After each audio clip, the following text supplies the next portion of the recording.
बुला के बातचीत के समय मीडिया को बुलाया। देखिए, कभी डिप्लोमेसी में ये नहीं होता कि दो राष्ट्राध्यक्ष मिल रहे हो और मीडिया बैठा हो। पर्सनल निगोशिएशंस के लिए जिसे आपने बुलाया है, उसकी टीम आई है, वो आया है, और उस समय आपने मीडिया को क्यों बुला लिया? आप बातचीत करने के बाद में यही झगड़ा अपने अंदर ही करते आप, और उसके बाद प्रेस कॉन्फ्रेंस करते समझ में आई। लेकिन आपने क्या किया कि उनको बुला के मीडिया वालों को और उनके सामने निगोशिएशन किया आपने। ये चाल है। क्यों चाल है बता रहा हूं मैं आपको। अच्छा, इसे कहते हैं कैमरे से पीटना। Camera camera camera. अच्छा अच्छा। आजकल जो है, जो चीज लाठी से नहीं मरती, जो जेल में नहीं मरती, वो कैमरे से मार दी जाती है। हाँ हाँ। कि लोग स्वतंत्र हैं देखने के लिए, लेकिन इस पूरे गेम में, यूक्रेन के गेम में, जी ट्रंप ने जो अमेरिकी जनता से जो वायदा किया था, वो वायदा ये किया था कि वो गाजा से इजराइल को हटाएंगे और वहां युद्ध बंद करेंगे, और दूसरा वायदा ये किया था यूक्रेन में युद्ध बंद करेंगे। जी। ये उनका इलेक्शन प्रॉमिस है। ट्रंप इसलिए नहीं बात कर रहे थे उसके साथ में इस तरह से कि ट्रंप जो है कोई बहुत भले आदमी है। ट्रंप तो मतलब युद्धबाज जो पार्टी है उसी के ही प्रतिनिधि हैं। पूरी हथियारों की लॉबी रिपब्लिकन पार्टी की एक तरह से वो जिम्मेदार रही है, उसके निर्माण में उसकी भूमिका रही है, वो उसकी मलाई खाते रहे, वो इस पे स्पॉन्सर है, हथियारों की कंपनी ही उसकी स्पॉन्सर है। गैर हथियार कंपनियों की पार्टी है डेमोक्रेटिक पार्टी। तो ये ट्रंप का इलेक्शन प्रॉमिस था, और ये अमेरिकी जनता की बहुत बड़ी आकांक्षा है कि युद्ध बंद होना चाहिए। ये बेसिक प्रेशर है जिसकी वजह से ट्रंप ने ये कदम उठाया। जी। ट्रंप ने इसलिए नहीं उठाया कि ट्रंप युद्ध के पक्ष में नहीं है, मैं आपके साथ हूँ। कारण क्या है कि जितने हथियार बिकने थे बिक चुके हैं, जितने कर्ज में यूक्रेन को डुबोना था डुबोया जा चुका है, वहां से जो तबाही करके जो कुछ फायदा उठाना था वो अमेरिका उठा चुका है, और जो यूरोप के देश उसमें शामिल किए जाने थे वो युद्ध में, और उसके जरिए जो उनका नुकसान हुआ था वो हो चुका है, ऑलरेडी हो चुका है। जी। तो युद्ध का तो एक साइड इफेक्ट है ना। पहला साइड इफेक्ट है कि अमेरिका का मुनाफा रहना चाहिए, और पूंजीवादी सिस्टम में अमेरिका की हेजेमनी रहनी चाहिए, और ये दो काम युद्ध ऑलरेडी कर चुका है। अब यहाँ इलेक्शन का प्रॉमिस भी है, तो इलेक्शन का प्रॉमिस भी पूरा कर देते हैं हम। ये वजह थी जिसकी वजह से ट्रंप ने युद्ध विरोधी एक तरह से स्टैंड लिया हुआ है। मैं आपको बहुत साफ कहूं। दूसरी चीज ये कि अमेरिका की इकोनॉमी पूरी तरह से एकदम अंदर से खोखली हो चुकी है इस युद्ध की वजह से, क्योंकि 330 बिलियन डॉलर खर्च हो चुका है युद्ध पर। अगर ये युद्ध न हुआ होता तो इतना पैसा अमेरिकी स्टेट का खर्च नहीं होता। फायदा तो हुआ है युद्ध हथियार बनाने वाली कंपनियों को, अमेरिकी स्टेट को तो कोई इससे फायदा हुआ नहीं। अमेरिकी स्टेट तो घाटे में है। तो अब एक साथ दो काम हो रहे हैं, युद्ध के हथियार भी बिक गए, यूरोप में संकट और गहरा कर दिया गया युद्ध की वजह से। क्यों? क्योंकि जो वहां से तेल गैस की जो सप्लाई थी सोवियत संघ से, उससे पे पूरी तरह से यूरोप के देश निर्भर थे। तो सोवियत संघ तो पाबंदी लगा के आपने यूरोप की तो कमर तोड़ दी। हमसे खरीदो माल, जी। तेल अमेरिका से खरीदो, गैस अमेरिका से खरीदो, रूस से खरीदने की जरूरत नहीं है। आप समझ मेरी बात?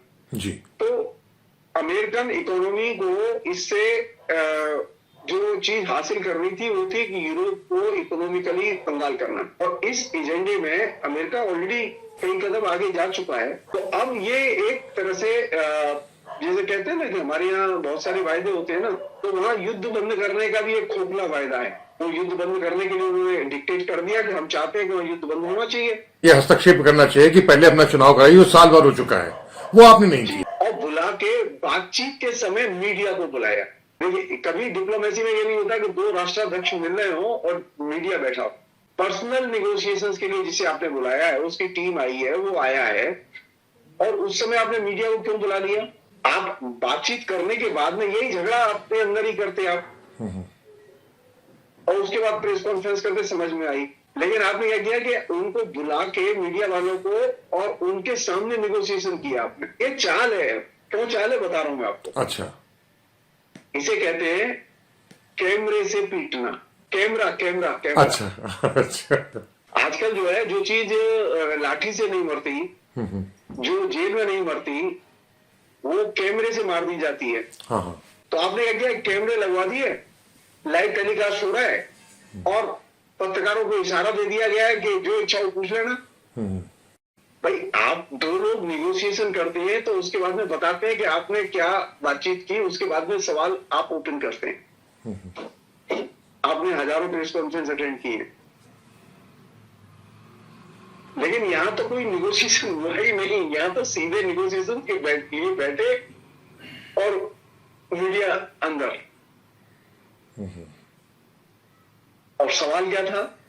अब देखिए, उसकी जो क्लिपिंग्स है वो भी दिलचस्प क्लिपिंग है। उसकी क्लिपिंग ये है कि एक कह रहा है कि अजी आप सूट क्यों नहीं पहन के आए। सोचिए, एक राष्ट्रपति से ये सवाल किया जा रहा है एक पत्रकार के जरिए, तुम सूट क्यों नहीं पहन के आए। अच्छा, वो भी परफेक्ट इडियट है। वो जवाब दे रहा है, अभी टाइम नहीं है, अभी युद्ध में फंसा हुआ हूं, युद्ध से निकल जाऊंगा, युद्ध खत्म हो जाएगा तो आप जैसा सूट पहने वैसा ही पहनूंगा, आपसे भी अच्छा पहनूंगा, हो सकता है आपसे खराब पहनूं, लेकिन तब सूट पहनूंगा। आप समझ, इसका मतलब है कि इधर उधर दोनों तरफ को मालूम है कि अब नॉनसेंस होना है। ये डिप्लोमेसी के बजाय सड़कवासी शुरू हो गया। नहीं, ये है ट्रम्प को जनता को बताना है कि मैंने पब्लिकली बुला के कह दिया कि युद्ध बंद करो। ट्रम्प उस बातचीत में बोलता है ये बात कि मैं चाहता हूं तत्काल युद्ध विराम, लेकिन नहीं मान रहा है वो। अरे, यही तो उसकी ट्रम्प की चिंता ही नहीं है। ट्रम्प ने तो वायदा पूरा किया ना जनता से। लेकिन हमारे हिंदुस्तान में उसका मैसेज दूसरे तरीके से वाहवाही चल रही है ट्रम्प जेलेंस्की की। देखिए, हिंदुस्तान की जो जनता है वो और हिंदुस्तान के जो पत्रकार है, मैं बहुत विनम्रता से कह रहा हूं उनके बारे में। हाँ। मेरी किसी से द्वेष नहीं है और मेरी किसी से प्रतिस्पर्धा नहीं है, क्योंकि भाई वो लोग अपने पेशे के जो है वे अशोक हैं, कोई अकबर है, कोई चंद्रगुप्त है। अच्छा। समझ रहे हैं आप? सब महाधीश हैं, सारे के सारे। राजा नहीं है, महाराजा से भी ऊपर कोई जगह हो तो वो है। हालत ये है कि वे डिप्लोमेसी के या इंटरनेशनल पॉलिटिक्स का जो बेसिक इशू है वह इन्वॉल्व, उस पर बात ही नहीं कर रहे। सवाल ये नहीं है कि कुंभ ने क्या भाषा, इसने ट्रम्प ने क्या भाषा बोली और जेलेंस्की ने क्या भाषा बोली। सवाल ये नहीं है जेलेंस्की और ट्रम्प की भाषा क्या है, वो डिप्लोमेटिक भाषा है कि या वो सड़क छाप भाषा, ये प्रश्न नहीं है। महत्वपूर्ण प्रश्न यह है कि पॉलिटिकली महत्वपूर्ण चीज क्या बोली गई। पॉलिटिकली महत्वपूर्ण चीज ये बोली गई कि आप तत्काल युद्ध विराम लागू करें, यूक्रेन में एक ऐसा शासक हो जो खून खराबा रोक सके, युद्ध रोक सके, जिसके साथ शांति वार्ता की जा सके। ये बोला है ट्रम्प ने, और ट्रम्प का बोलना मीनिंगफुल है। भाई, आपको छानना पड़ेगा ना, पूरा बहुत है उसमें से काम का दाना कौन सा है वो निकालना पड़ेगा आपको। डिप्लोमेसी में यही तो होता है, बातचीत बहुत सारी होती है लेकिन काम की बात निकालनी होती है उसमें। ट्रम्प ने बहुत साफ कहा है कि हमें एक ऐसा देखिए, उसके ट्रम्प बहुत ही जैसे कहे कि प्रतीकात्मक बोले कि तुम्हारे पास तो कोई पत्ते ही नहीं है खेलने के लिए। जानते हैं इसका मतलब क्या है? कि तुम्हारे पास कोई अधिकार नहीं है, क्योंकि मई 2024 में तुम्हारे अधिकार सारे खत्म हो चुके हैं। जेलेंस्की समझता है उसकी भाषा? तो ये मूर्ख साबित हुआ ज़ेलेंस्की आपके हिसाब से? नहीं, मूर्ख नहीं, वो असल में दोनों के साथ में एक अच्छी बात है। मैं अच्छी बात क्यों कह रहा हूँ, समझ लो। दोनों ही उद्दंड है, दो उद्दंड मिलेंगे तो कैसे बात करेंगे बताइए आप? हाँ हाँ। दोनों ही क्रिमिनल हैं, और साफ कह रहा हूं, एक छोटा क्रिमिनल है, एक बड़ा क्रिमिनल है। छोटे क्रिमिनल की मुसीबत यह है कि उसका धंधा मारा जाएगा, वो तो बेचारा युद्ध की वजह से ही वहां राष्ट्रपति है, बाकी तो वो मारा मारा फिरेगा। उसे तो युद्ध अपराधी बनाया जाएगा, आप जान लीजिए। वो कहां जाएगा? वो तो अमेरिका में शरण लेगा, कहीं पड़ा रहेगा, यूरोप में कहीं शरण नहीं मिलेगी उसे। केजीबी के लोग घुस के मारेंगे उसे, पक्का, छोड़ेंगे नहीं। तो वो जानता है इस बात को, वो जानता है इस बात को। अच्छा, थर्ड चीज ये जो कि कायदे से ध्यान देने की है, वो ये कि अंतरराष्ट्रीय स्तर पर और खासतौर पर अमेरिकन पॉलिटिक्स में पुतिन का दबाव खत्म नहीं हुआ है। सारे प्रतिबंधों के बावजूद पुतिन के हाथ में ट्रंप है। बाइडेन नहीं था, ये ट्रंप है। क्योंकि आप याद कीजिए, इस बार के इलेक्शन में एलन मास्क ने उसकी मदद की, ट्विटर के जरिए, फेसबुक ने मदद की उसकी इलेक्शन में। लेकिन इसके पहले के इलेक्शन में जो ट्रंप जीता था, उसमें तो सारा का सारा काम उसका जो इंटरनेट के कम्युनिकेशन का है, वो तो सोवियत संघ में रशिया में संचालित था। जी जी। रशिया की 32 कंपनियां, वो सारे के सारे उसके फेक कम्युनिकेशन के मैसेज से उन्होंने अमेरिका को भर दिया था, जिसकी वजह से वो इलेक्शन जीता था, और तो उनका रिकॉर्ड है। तो ट्रंप जो है कृतज्ञ है पुतिन का। वो कैसे भूल सकता है कि पहले राष्ट्रपति तो पुतिन ने बनवाया था। अब दूसरी समस्या है, आपने भारतीय मीडिया के बारे में बड़ी विनम्रता के साथ जो आक्रोश व्यक्त किया है, वो तो स्वागत योग्य है। लेकिन मैं जानना चाहता हूं, ये जो चरित्र आया है मीडिया का, ये यूं ही नहीं आया होगा। ये मोदी का निमंत्रण वहां ना आने और उसके बाद वहां दोबारा जाने, फिर एलन मस्क के बच्चों को खेलना, उनकी आया से बातचीत करना और एक रद्दी किस्म का हवाई जहाज लेकर के वापस आ जाना, ये उनके समर्थन के तौर पे है या उनके उनको देखिए, इस पहले तो मैं अभी मैं इसी में एक बात और ऐड कर दूंगा, कहीं मैं आपकी दूसरी बात पे आऊंगा, मैं आऊंगा मैं जी। भारतीय मीडिया अभी एक बड़े फ्लो में है, उसमें वो भी अब आ जाते हैं कभी कभी बीच में, जो लोग मोदी के विरोधी हैं। वो कैसे आते हैं? क्योंकि वे जब ये जिनसे हम लोग कहते हैं कि डिपॉलिटिसाइजेशन, जी जी, तो जब आप वो डिप्लोमेसी में से पॉलिटिक्स निकाल के खाली तू तड़ाक की भाषा पर बात करेंगे, बॉडी लैंग्वेज पर बात करेंगे, तो आप डिपॉलिटिसाइजेशन कर रहे हैं, पॉलिटिक्स से बात नहीं कर रहे। तो ये जो टोटल डिपॉलिटिसाइजेशन जो मीडिया में चल रहा है हमारे यहाँ, उससे हमारे वे लोग भी प्रभावित हैं जो डेमोक्रेटिकली कॉन्शियस हैं, वो दिखाई दे रहा है। जी। सेकंड चीज, अब मैं मोदी वाली यात्रा पर आता हूं।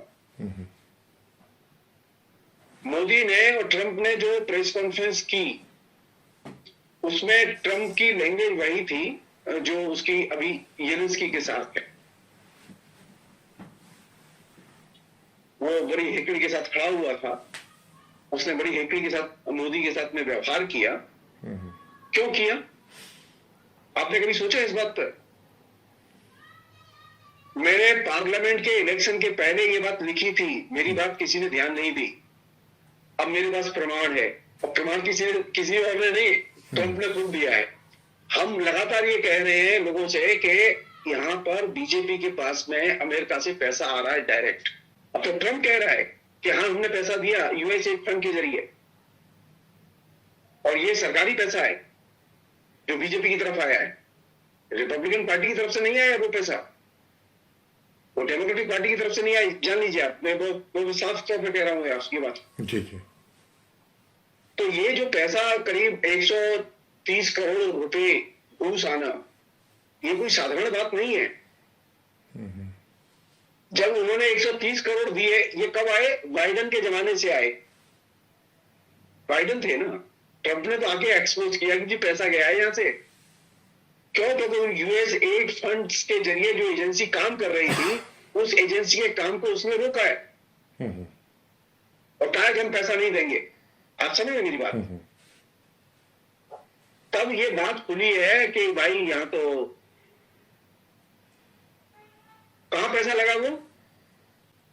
2024 के इलेक्शन में लोग वोट देने जाएं, कैसे जाती है हमारे यहां वोट देने?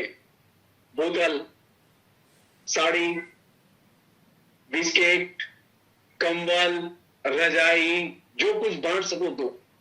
हमारे तो ये वोट की प्रमोशन स्कीम का यही हिस्सा है। हमारे कोई पोस्टर थोड़ी लगाता है। ये जो पैसा खर्च किया गया, किस पे खर्च किया गया? किसने दिया? ये अमेरिका के ऑफिशियल फंड से ये पैसा आया है हिंदुस्तान में। और यही इसी तरह से पैसा आप जान लीजिए येलेंस्की के लिए इलेक्शन में 2014 में दिया गया था। इस मामले में येलेंस्की के लिए दिया गया पैसा और मोदी के लिए दिया गया पैसा एक है और दोनों एक ही काम कर रहे हैं। कौन सा काम? डिक्टेटरशिप का। दूसरा काम जिसके जरिए येलेंस्की इलेक्शन वहां जीते, उन्होंने वहां पर इलेक्शन में रेगिंग की और हमारे यहाँ 2024 में इलेक्शन में रेगिंग हुई, इसके पर्याप्त सबूत आ चुके हैं। कोई डिस्प्यूट नहीं है उस पर। सिर्फ यह है कि डर के मारे कोई उनको हाथ नहीं लगा रहा है। अदालत सुन नहीं रही है, भाई पता नहीं हमारा क्या हो। आप समझ रहे मेरी बात? इलेक्शन कमीशन बोल नहीं रहा है हमारा क्या हो। वहां पर इलेक्शन में जो पैसा खर्च किया गया उसके जरिए पूरा का पूरा इलेक्शन रिग किया गया। एक और चीज जो बोलना बहुत जरूरी है। जी जी। लैटिन अमेरिका के अनेक देश ऐसे हैं जहां पर के इलेक्शन में पैसा निवेश करके इलेक्शन रिग किए गए और लेफ्ट पार्टी को हराया गया। यहाँ पर कांग्रेस को हराया गया। और सबसे जो दुखद है वो ये है कि कांग्रेस जैसी विशाल पार्टी, प्रोफेशनल पार्टी, वो इस चीज को भांप नहीं पाई कि वो इलेक्शन एजेंडा नहीं बना पाई। आप ये बताइए हमारे जैसे व्यक्ति की क्या औकात हो सकती है कि हम ये हमारा प्रोपेगेंडा करें, हमारी बात पर कोई ध्यान दे? हम तो लगातार लिख रहे हैं, कोई सुने या न सुने, हम लगातार बोल रहे हैं जी। हम तो उनकी ब्लॉक लिस्ट में हैं। हमारे तो काम को वो जब भी जितना भी हो सकता है वो रुकवाते हैं, हम तब भी करते रहते हैं चुपचाप। ये मैं क्यों कह रहा हूं कि ये चीज जब अब ऑन द रिकॉर्ड है कि इतने पैसे आए, ये बात तो बताई जानी चाहिए ना जी। ज्यादा एक्यूरेसी बताई जानी चाहिए कि इलेक्शन में पैसा कहां का खर्च हुआ। ये चीज का ज्यादा मेहनत करके रेशोद्घाटन किया जाना चाहिए। तो कांग्रेस का होमवर्क कितना कमजोर है आप यहां से देखिएगा, मेरी बात आप समझिएगा, बहुत साफ कह रहा हूं मैं। ट्रंप के स्टेटमेंट के बाद में जब ये तू में शुरू हुई है कांग्रेस और बीजेपी में, तब ये बात कांग्रेस के लोगों ने कही है कि आपके पास पैसा फला जगह आपके साथ है, आप फला कंपनियों का पैसा आपके साथ। अरे भाई इनके पास पैसा है, यूएस एड फंड से पैसा आया है इनके पास में जी। अब पैसा नहीं आ रहा है तो कैसे? और ये तो उतने झटके में बोल दिया है अभी, क्योंकि वो अभी इलेक्शन के अभी नशे से उतरा नहीं है, क्योंकि डेमोक्रेटिक पार्टी ने बहुत हैवी कैंपेन किया उसके खिलाफ में। जी जी।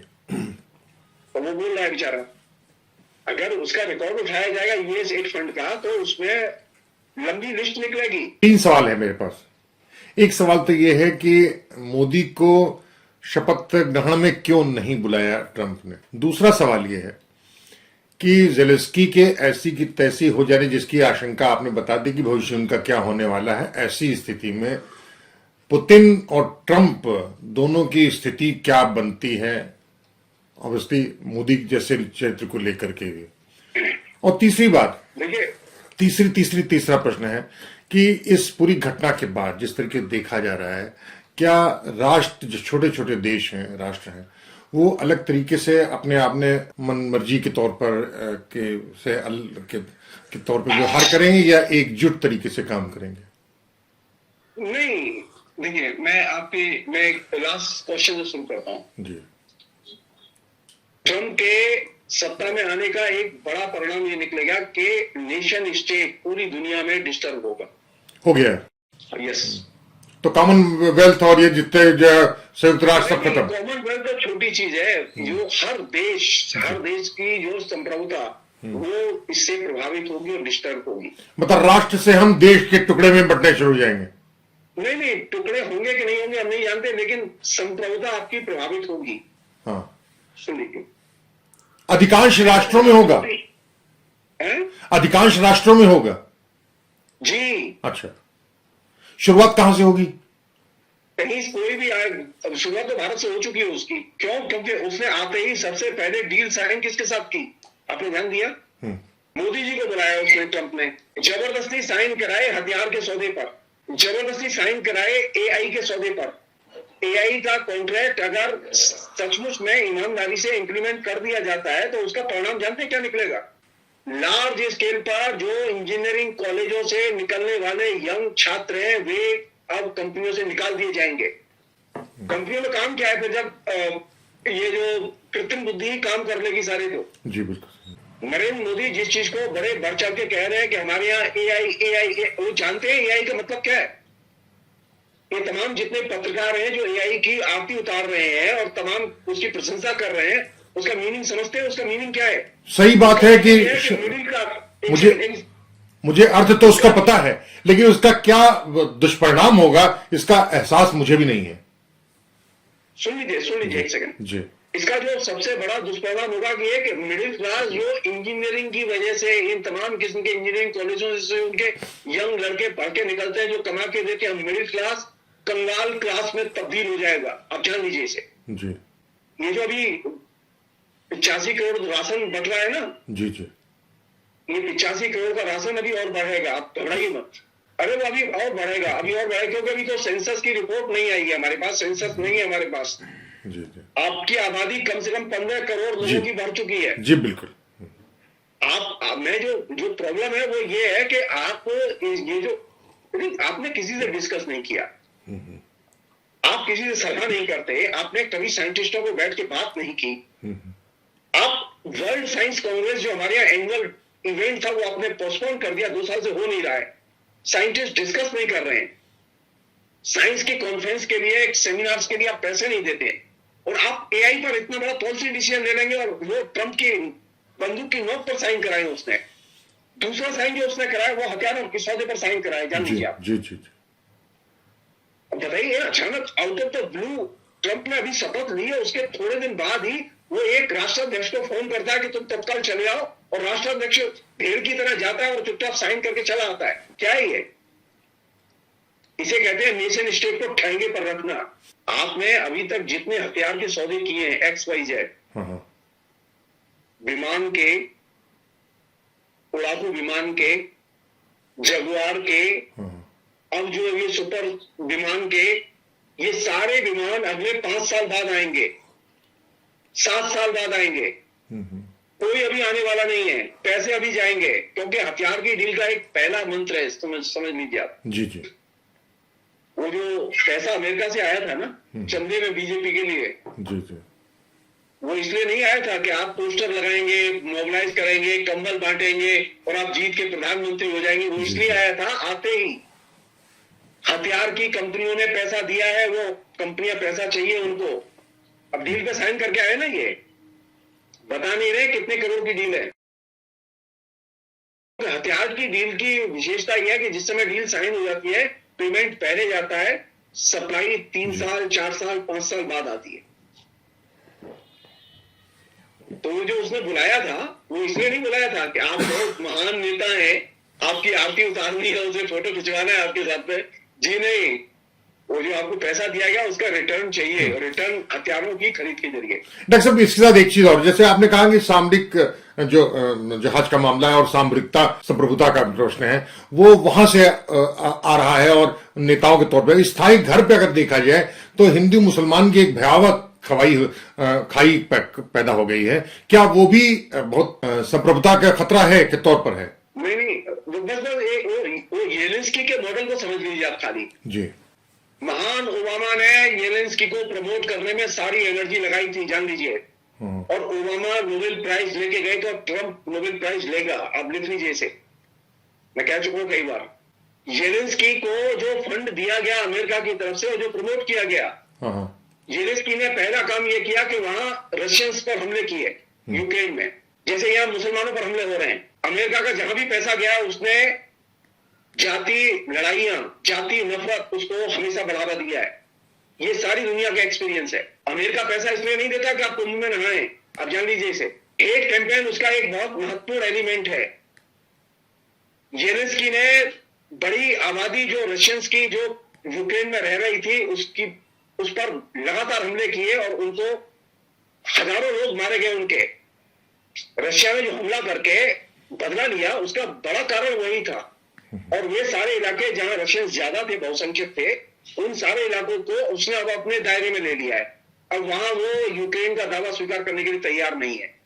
आप समझ मेरी बात को? जी जी जी। तो जो चीज आप जेलेंस्की के जरिए देख रहे हैं वह चीज यहां घट रही है बड़े बहुत ही पॉलिश ढंग से। जिसे हम लोग कहते हैं हिंदू मुस्लिम विद्वेष। मैं पिछले 10 साल से मैं कॉन्स्टेंटली इस बात को लिख रहा हूं और मैं बोल रहा हूं कि यहां पर जो पैसा आ रहा है वो किसका पैसा आ रहा है। ट्रंप तो बेचारे ने पहली बार बोला, हम तो 10 साल से बोल रहे हैं। ऑन द रिकॉर्ड है ये।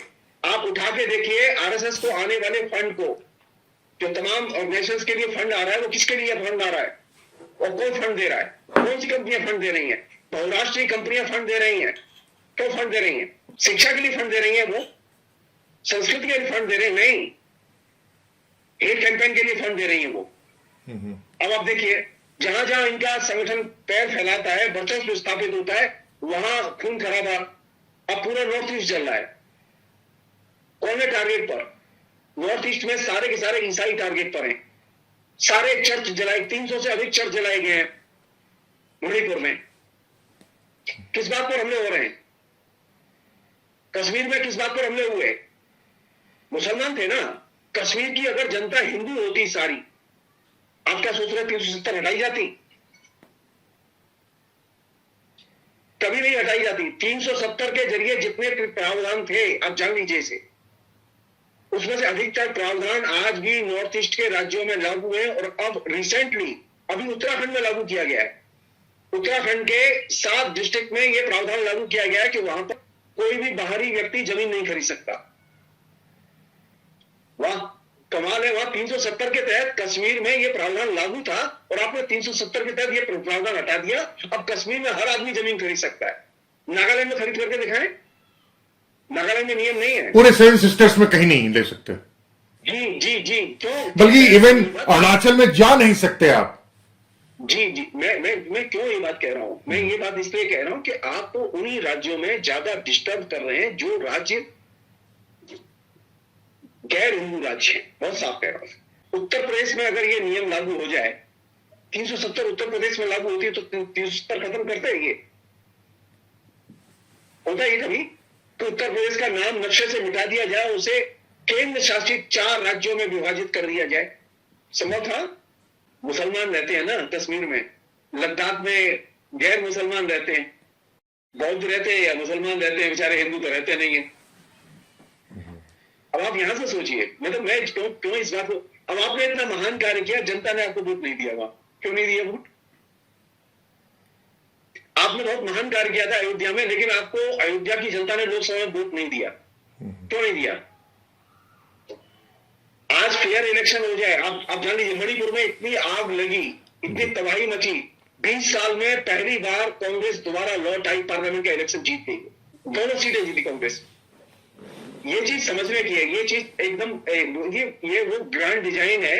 और ये एक तरह से जिसे कहे कि ये अमेरिकी मॉडल है, ये पॉलिटिक्स का, रिएक्शनरी पॉलिटिक्स का, जो उनसे पैसा लेता है उसे पैकेज मिलता है कि आपको जातीय नफरत फैलानी होगी और हेट कैंपेन करना होगा और फेक न्यूज कैंपेन करना होगा। उसमें हम सफल हैं। वो देखिए, पहली बार ऐसा नहीं हुआ है कि ये देखिए आरएसएस तो 100 साल से है ना। 2014 के जस्ट पहले 2-2.5 साल पहले से ही इन्होंने कुछ लड़के रिक्रूट करने शुरू किए और अब स्थिति है कि तकरीबन हर डिस्ट्रिक्ट में दर्जनों लड़के काम कर रहे हैं जो कि 8-8, 10-10 हजार रुपए पर काम कर रहे हैं। उनका काम यही है कि व्हाट्सएप पे मैसेज सप्लाई देना। ये मॉडल किसका है? ये जो फेक राइटर है, जो न्यूज लिख रहा है, ये कौन है? ये सीआईए का मॉडल है। सबसे पहले सीआईए ने इस मॉडल को लॉन्च किया था, आप जान लीजिए। अब आज स्थिति है कि उस पूरे मॉडल ने भारत के पूरे मीडिया को कैप्चर कर लिया है। बड़े बड़े पत्रकारों को कैप्चर कर लिया है। हम सब लोग अब मूक दर्शक हैं और खाली बहुत ही सस्ते ढंग से पार कर देते हैं कि गोदी मीडिया कह के उस जिसे कहें कि मीडिया का भी एक अपना एक राजनीतिक तत्व होता है जी। तो उस राजनीतिक तत्व की पहचान की जानी चाहिए, उसे इतने हल्के से नहीं लेना चाहिए। विदेश नीति में भी तू मैंने के बीच में एक राजनीतिक तत्व होता है, उसकी पहचान की जानी चाहिए। हम क्या करते हैं, हमें तू पे में मजा आता है, उसके कवरेज में मजा आता है, हमें उसकी राजनीति में मजा नहीं आता। हम उसकी राजनीति की बात नहीं करते, इसी को कहते हैं डिपॉलिटिसाइजेशन। राजनीति में डिपॉलिटिसाइजेशन जिसकी की वकालत आरएसएस करता है, वो डिपॉलिटिसाइजेशन अभी मीडिया का गहना है। संयोग की बात देखिए कि अब येलेंस्की के नाम पर जो हिंदुस्तान में जो वीडियो बने वो उसी डिपॉलिटिसाइजेशन के, और जो डेमोक्रेटिक लोग हैं जिन्होंने पोस्ट लिखी वो बेचारे उस डिपॉलिटिसाइजेशन के फ्लो में आ गए। वो होता है ना, कभी आपने, अगर आप जानते हैं, आप तो पत्रकार रहे हैं वर्षों, आपने काम किया है, तो 4 दशक काम किया है। कोई एक पत्रकार अगर एक अपने फ्रंट पेज पर एक फेक न्यूज लिख दे और वो छप जाए तो भेड़ चाल है, वहां बाकी अखबारों में वो न्यूज अपने आप कवरेज बन जाती है। मालूम पड़ा किसी में 2 दिन बाद, किसी में 3 दिन बाद वो न्यूज आ रही। अब यहाँ क्या है, रियल टाइम में फेक न्यूज आ रही है, वो फ्लो है पूरा डिपॉलिटिसाइजेशन का। और फेक न्यूज क्या है, एक तरह से डिपॉलिटिसाइजेशन ही तो है ना, कि आप रियल पॉलिटिक्स पर, रियल पॉलिटिकल मुद्दे पर बात नहीं करेंगे आप। इससे डेमोक्रेसी और नेशन स्टेट ये दोनों कमजोर होते हैं। मोदी ताकतवर है, आपने देखो भारत कमजोर हो गया। मजेदार बात यह है, मोदी के मुख्यमंत्री हैं, मोदी की पार्टी है, मोदी इलेक्शन लड़ रहे हैं, लेकिन राज्य एकदम धराशायी हो चुके हैं। क्योंकि नेशन स्टेट को कमजोर करना इसका बेसिक काम है। नेशन स्टेट तब ताकतवर बनता है जब आप फ्री फ्लो बनाए रखें पॉलिटिक्स का, न्यूज का, इकोनॉमी का, डेमोक्रेसी और डेमोक्रेटिक मूवमेंट का। अब यहाँ क्या है कि बाकी सबका फ्लो तो हटा दिया आपने, सिर्फ एक ही फ्लो है, वो है फेक न्यूज का फ्लो। वो पीएम से लेके सीएम तक, सीएम से लेके नीचे यूट्यूबर तक वो फ्लो फैला हुआ है। तो न्यूज में दिलचस्पी नहीं है किसी की। हम बेवकूफ हैं जो लिखते रहते हैं, वो आपको सच कह रहे हो, हमें कंफ्यूजन नहीं है, लेकिन हम मजबूर है क्योंकि हमें मालूम है कि हम जैसे कहें कि हम मिठाई खाने वाले लोग हैं, हम बूढ़े से काम नहीं चला सकते अपना। मतलब बस यहाँ संकट फिर खड़ा हो रहा है कि जेलेंस्की की तो ऐसी की तैसी हो जाएगी जो आपने आशंका कर दी है, लेकिन पुतिन और ट्रंप के पूरे षड्यंत्र में जेलेंस्की के देश का क्या होगा? वहां लौट के आएगा कोई। पहले एक व्यक्ति था जो कि डेमोक्रेटिक ही था, जो राष्ट्रपति है, जिसे टॉपल किया था येलेंस्की ने। मैं अभी नाम भूल रहा हूँ, जस्ट क्योंकि हम लोग स्पॉन्टेनियसली बात हो रही है। उसको इन्होंने हराया था, इलेक्टेड व्यक्ति था वो, हराया नहीं, हटाया था। हटा के ये येलेंस्की को बिठाया गया था। और एक चीज और बता रहा हूँ मैं आपको, जेलेंस्की की पार्टी के जितने भी कैडर और इसकी जो पार्लियामेंट है, यूक्रेन की पार्टी, उसका जो चेयरमैन है वो है हिटलर का वारिस, न्यू फासिस्ट लीडर। जिस तरह से हमारे यहाँ है तमाम किस्में बहुत विश्व हिंदू परिषद टाइप लोग, उसके लोग जानते हैं, हर मोहल्ले हर गली में हथियारबंद लोग हैं उसके। उसका पे जानते हैं कहां से आती है? अमेरिका के बजट से। आप जान लीजिए, यूक्रेन के बजट से नहीं आती है, येलेंस्की के पार्टी के हर कार्यकर्ता का पेमेंट, और जो वहां की यूक्रेन की संसद का जो चेयरमैन है, उसकी जो पार्टी है, उसके हर कार्यकर्ता का पेमेंट, मंथली पेमेंट, वो अमेरिका से आता है। और ये व्यवस्था की थी ओबामा ने, और ये ऑन द रिकॉर्ड है, ऑन द रिकॉर्ड है। और ये जितने मासिकर की बात जो मैंने आपसे कही है, तकरीबन 32 वीडियो अवेलेबल है इंटरनेट पर, कोई भी आदमी देख सकता है। वो निष्पक्ष पत्रकारों ने, बहुत शानदार पत्रकारों ने तैयार किए वीडियो है जो कि वो इंटरनेट पर है। तो ये तो एकदम भाड़े की टट्टू, भाड़े की सरकार, इसका जाना एकदम तय है। आज की डेट में जो भी सर्वे, लेटेस्ट सर्वे किया गया है यूक्रेन में, वहां हालत यह है कि तकरीबन सिर्फ 4% लोग हैं जो येलेंस्की के पक्ष में है। येलेंस्की के पक्ष में नहीं है लोग नहीं चाहते वहां के। और ये ऐसे फेयर चुनाव हो जाए। अमेरिका की क्या स्थिति क्या बनती?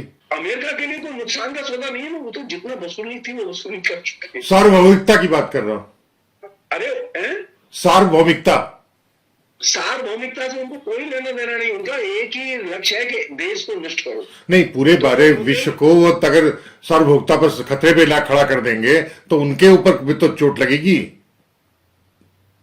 देखिए, क्षेत्रीय असंतुलन पैदा करना उनका लक्ष्य है और उस काम को वो इसके बाद भी करेंगे। क्षेत्रीय असंतुलन पैदा कर दिया उन्होंने, यूक्रेन में आग लगा के यूक्रेन के नेशन स्टेट को पूरा नष्ट करके उन्होंने कर दिया।